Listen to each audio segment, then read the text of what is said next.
हिंदी साहित्य का सरल इतिहास विश्वनाथ त्रिपाठी। 21 जनवरी 2024। विश्व प्रवेश। हिंदी शब्द का प्रयोग हम विविध अर्थों में करते हैं।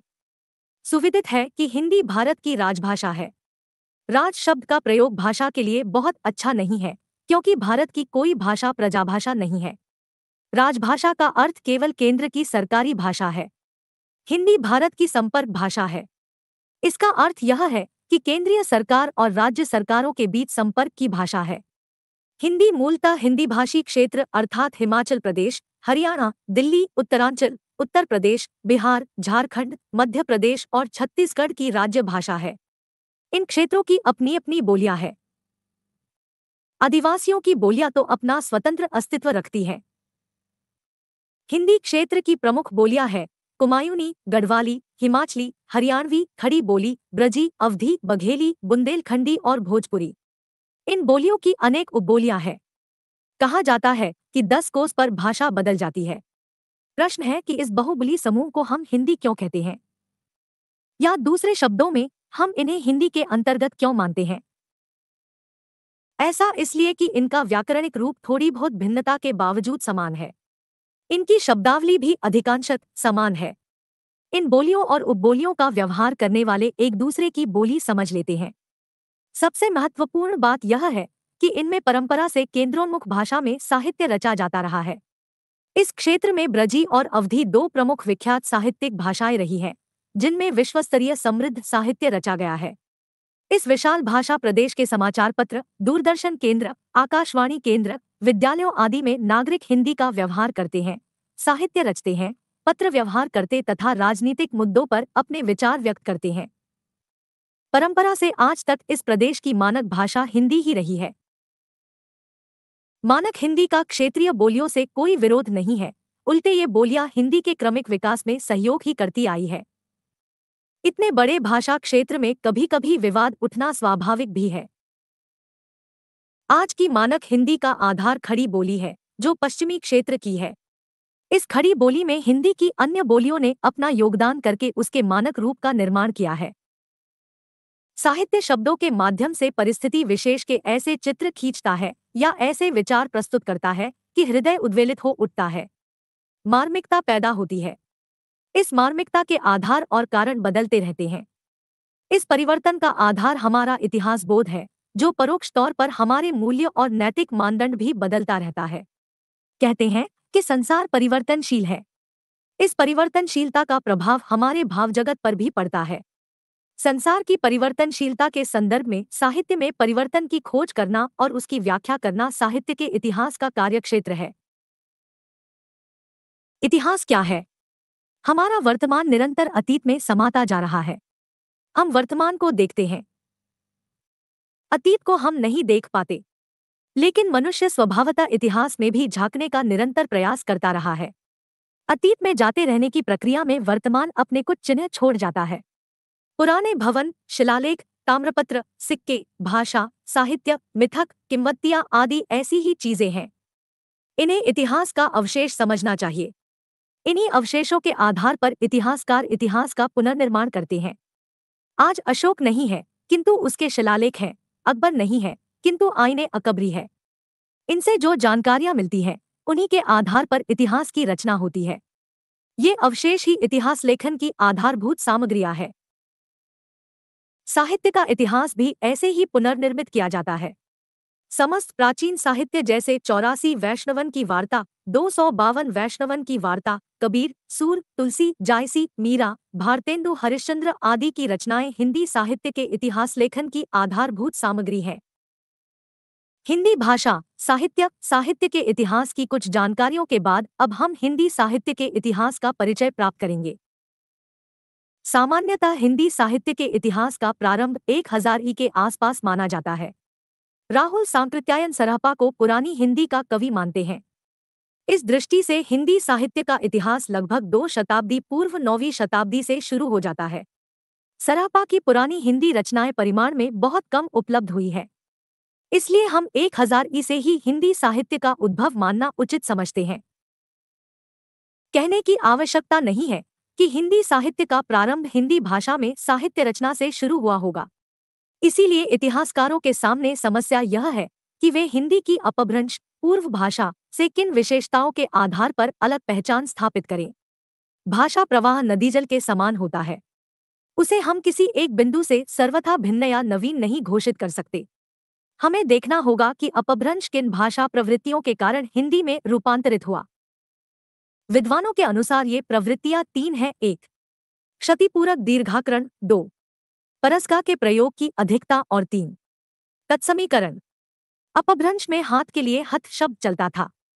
हिंदी में वह हाथ हो गया तो हट गया और हमें आकार जुड़कर हाथ बन गया। यानी ध्वनियों में आधे तक की क्षति और अको आ बनाकर उसकी क्षतिपूर्ति की गई। काज, काम, सात, आठ जैसे शब्द इसी प्रवृत्ति से बने हैं। संस्कृत प्राकृत में परसर्ग नहीं होते, होते भी होंगे तो वे नगण्य हैं। वहां परसगों का काम विभक्तियों से चलाया जाता था। अपभ्रंश में कहीं कहीं परसर्ग मिलते हैं, लेकिन हिंदी में परसगों का प्रयोग अधिक होने लगा। यह दूसरी प्रवृत्ति है जिसके कारण हिंदी अपभ्रंश से अलग हुई। ऐसों में ससी के मुख से अहि से निकर से, चंद्रमा के मुख से मानो सर्प निकल रहे हो जैसी पंक्ति आती है।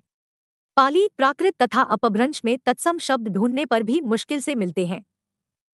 पाली में तो राजा भी लाजा होता है। पुरानी हिंदी में तत्सम शब्दों का पुनर्प्रचलन होता था। पंच चंद्रधर शर्मा गुलेरी का अनुमान है कि ऐसा अर्थबोध को स्पष्ट करने के लिए हुआ होगा।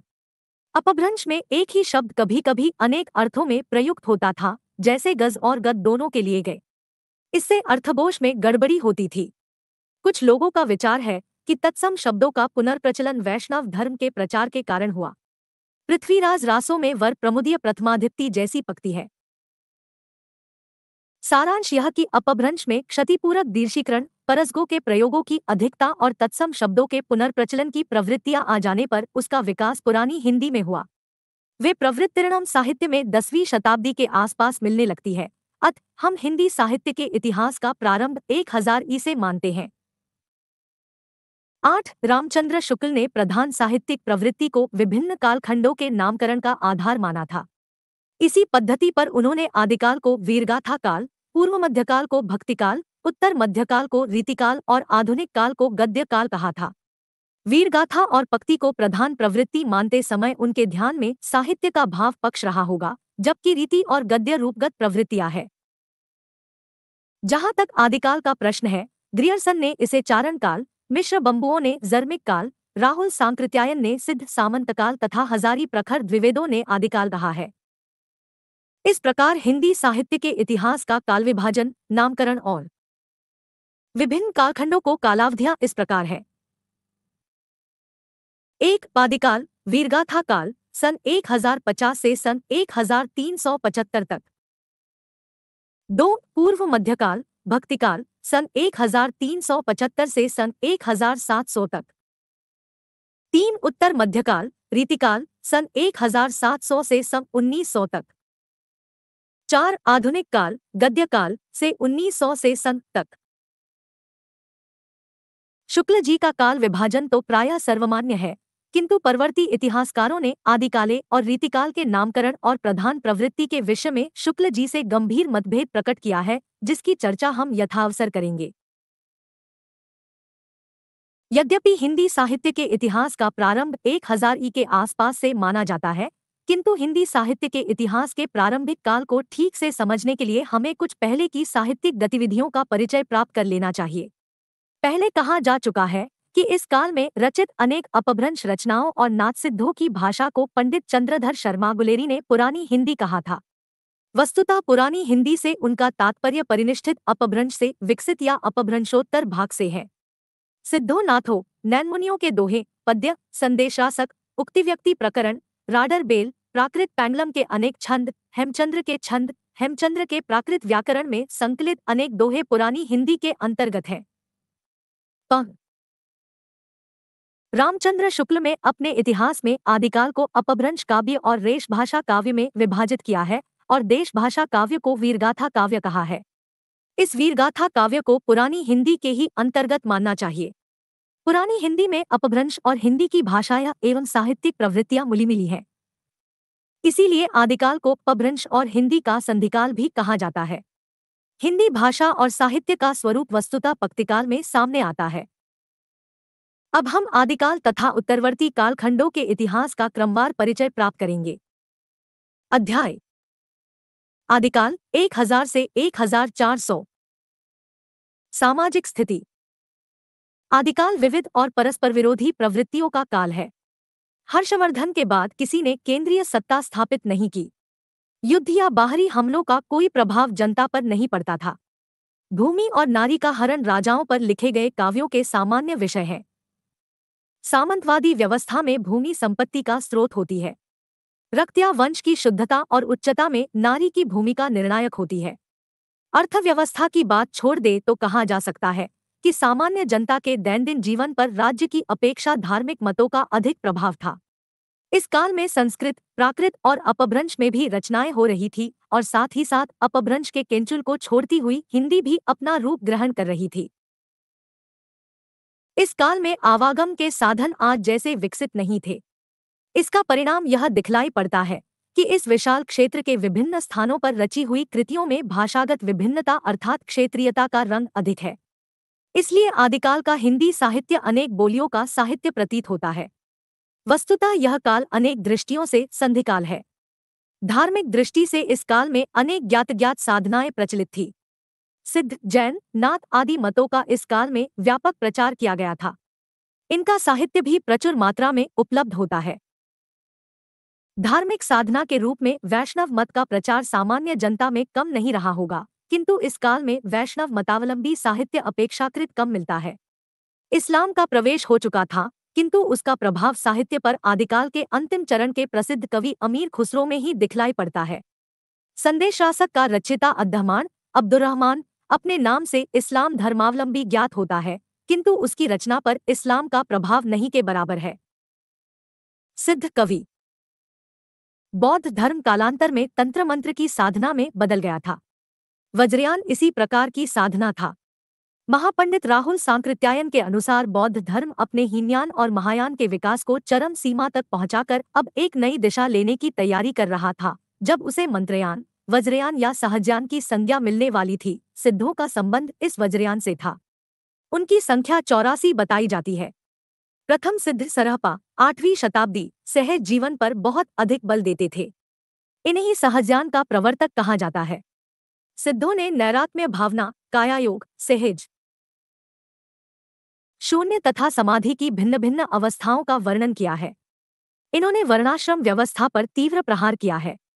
इन्होंने संधा भाषा शैली में रचनाएं की है। संधा भाषा वस्तुतः अंतसाधनात्मक अनुभूतियों का संकेत करने वाली प्रतीक भाषा है। इसीलिए प्रतीकार्थ खुलने पर ही यह समझ में आती है। इस भाषा शैली का उपयोग नाथों ने भी किया है। कबीर आदि निर्गुण संतों की इसी भाषा शैली को उल्टवांसो कहा जाता है। मध्य देश के पूर्वी भाग में ही सिद्धों के होने का पता चलता है। इनकी भाषा में भी उन्हीं क्षेत्रों के तत्कालीन रूप मिलते हैं। नाथ कवि। नाथों का समय थोड़ा वाद का है। 84 सिद्धों को जो सूची मिलती है उसमें कई नाम नार्थों के भी हैं। वयानी सिद्धों के साथ नाथों का संबंध था। नाथपंथ में गोरखनाथ शिव के रूप माने जाते हैं, अतः इसका शैव होना स्पष्ट है। गोरखनाथ ने पतंजलि के योग को लेकर हठयोग का प्रवर्तन किया और ब्रह्मचर्य, वासंयम, शारीरिक मानसिक शुचिता तथा मद्यमांस के त्याग का आग्रह किया। ब्राह्मणों के कर्मकांड एवं वर्णाश्रम व्यवस्था पर उन्होंने भी तीव्र प्रहार किया। उनका सिद्धांत था जोई जोई पिंडे साई ब्रह्मांड, अर्थात जो शरीर में है वही ब्रह्मांड में है। इड़ा पिंगला, नादबिंदु की साधना, षटचक्र भेदन, शून्य चक्र में कुंडलिनी का प्रयोग आदि नाथों की अंतसाधना के मुख्य अंग है। संधा भाषा या उलटबांसी की शैली का प्रयोग इन्होंने भी किया है। नाथों का निवास स्थान मध्य देश का पश्चिमोत्तर भाग बताया जाता है। परंपरा से प्रसिद्ध है कि गोरखनाथ मत्स्येंद्रनाथ या मच्छंदरनाथ के शिष्य थे। मच्छंदरनाथ जलंधर के शिष्य थे। यह भी कहा जाता है कि इन्हीं जलंधर से जालंधर नगर का नामकरण हुआ है। राहुल सांकृत्यायन गोरखनाथ का समय विक्रम की 10वीं शताब्दी मानते हैं। रामचंद्र शुक्ल ने इन्हें पृथ्वीराज चौहान के समय का बताया है और पन हजारी प्रसाद द्विवेदी इन्हें 10वीं शताब्दी का मानने के पक्ष में है। जैन मतावलंबी कवि। जैन मत के प्रभाव में अधिकांश काव्य गुजरात, राजस्थान और दक्षिण में रचा गया। यह प्रायः प्रामाणिक रूप में उपलब्ध है। जैन मतावलंबी रचनाएं दो प्रकार की हैं। एक, जिनमें नाथसिद्धों की तरह अंतःसाधना, उपदेश, नीति, सदाचार पर बल और कर्मकांड का खंडन है। ये प्राय दोहों में रचित मुक्तक है। दूसरी, जिनमें पौराणिक जैन साधकों की प्रेरक जीवन कथा या लोक प्रचलित कथाओं को आधार बनाकर जैन मत का प्रचार किया गया है। जैन पौराणिक काव्य एवं चरित काव्य इसी श्रेणी के काव्य हैं।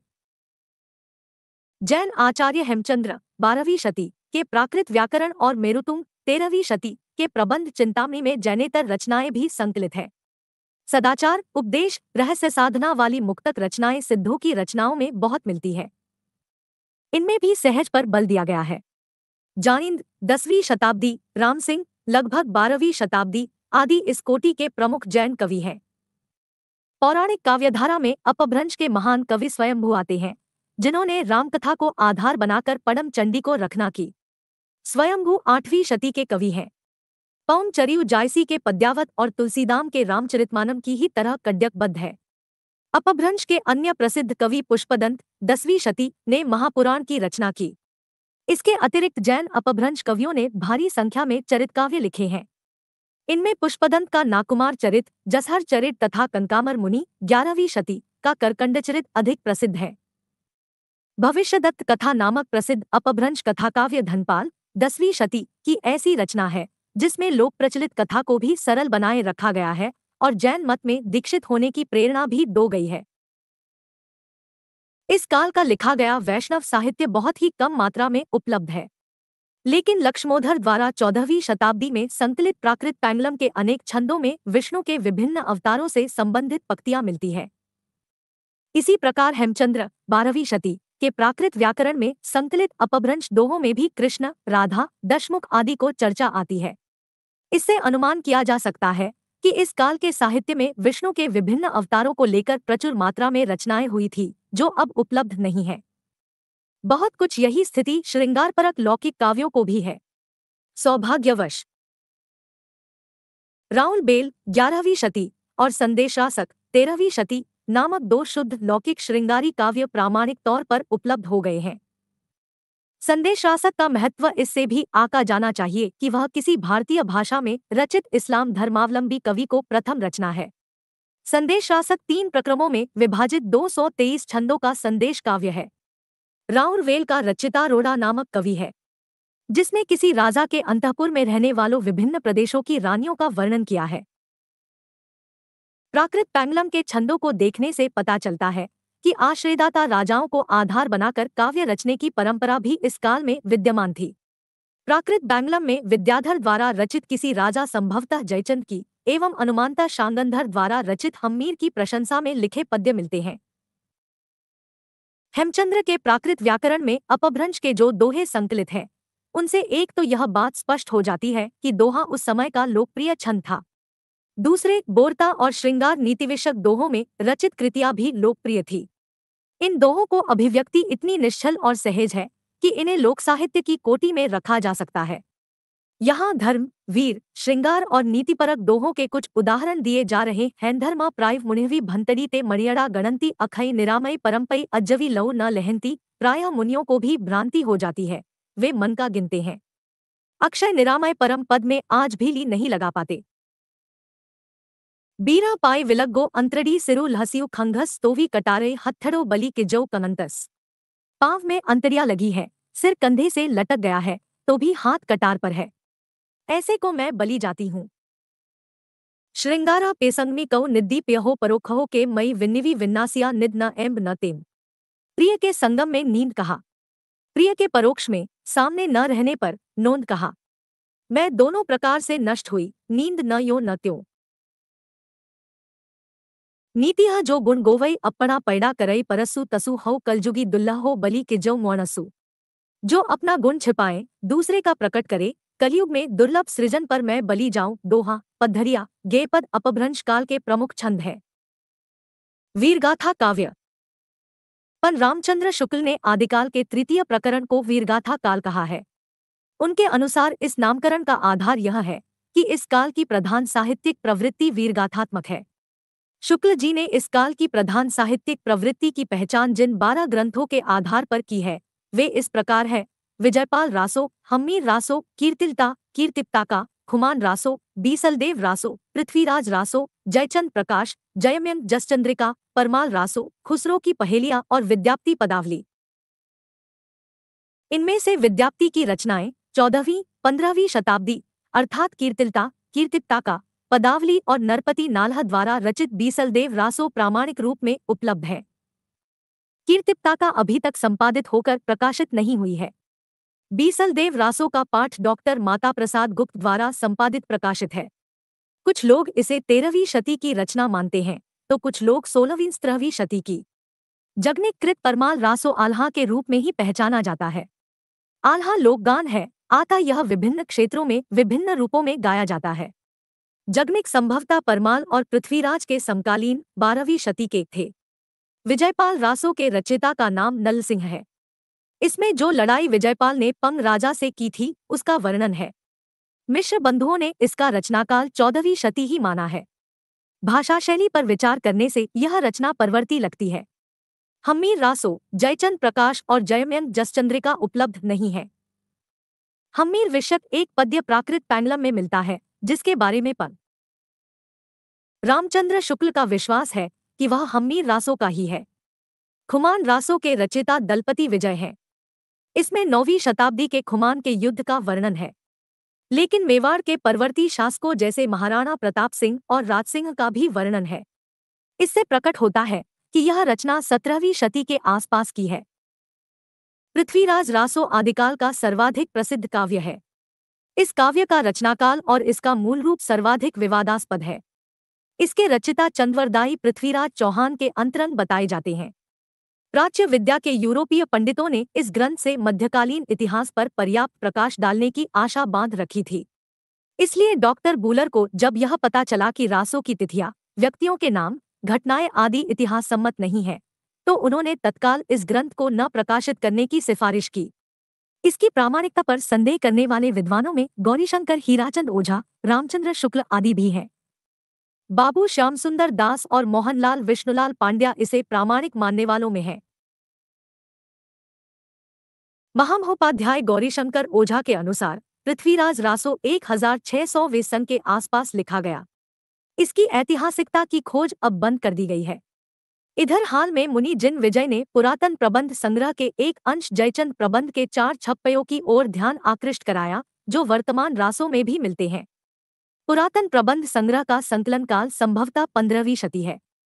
इससे यह तो प्रकट हो गया कि 15वीं शती के पूर्व चंद्र नामक कवि ने पृथ्वीराज पर कोई काव्य लिखा था जिसके कुछ अंश वर्तमान रासों में हैं, किंतु रासों का मूल रूप क्या रहा होगा यह समस्या अभी भी बनी हुई है। पं. हजारी प्रसाद द्विवेदी ने अनुमान किया है कि चंद्र ने रासों की रचना शुकशुकी संवाद के रूप में की थी। मध्यकालीन प्रबंध काव्य की यह बहुप्रयुक्त रूढ़ी है। रासों के जो अंश शुकशुको संवाद के रूप में मिलते हैं वे ही मूल रूप है। डॉक्टर माता प्रसाद गुप्त ने रासों के 4 पाठों वृहत्तम, वृहत, लघु तथा लघुतम में से लघुतम पाठ को रासों का मूल रूप बताया है। रासों में मध्यकालीन साहित्य में प्रयुक्त अनेक कथानक रूढ़ियों और काव्य रूढ़ियों का प्रयोग किया गया है। इसमें अनेक छंदों का प्रयोग मिलता है। पृथ्वीराज रासो काव्य परंपरा का काव्य तो है ही, इसमें चरित काव्य, आख्यायिका आदि के भी लक्षण मिलते हैं। रासों में पृथ्वीराज के विभिन्न युद्धों और विवाहों का वर्णन है। वीर और श्रृंगार रासों के प्रमुख रस है, यद्यपि इसका अंगिरस वीर हो माना जाएगा। रासों में नायिका का नक्षिक वर्णन, सेना के प्रयाण, युद्ध, परितुओं आदि का सुंदर वर्णन है। चंद्रवरदायी अनेक मनस्थितियों का संश्लिष्ट चित्र खींचने में सिद्ध है। यद्यपि वे विभिन्न छंदों के प्रयोग में कुशल हैं, किंतु छप्पय उनका अपना छंद है।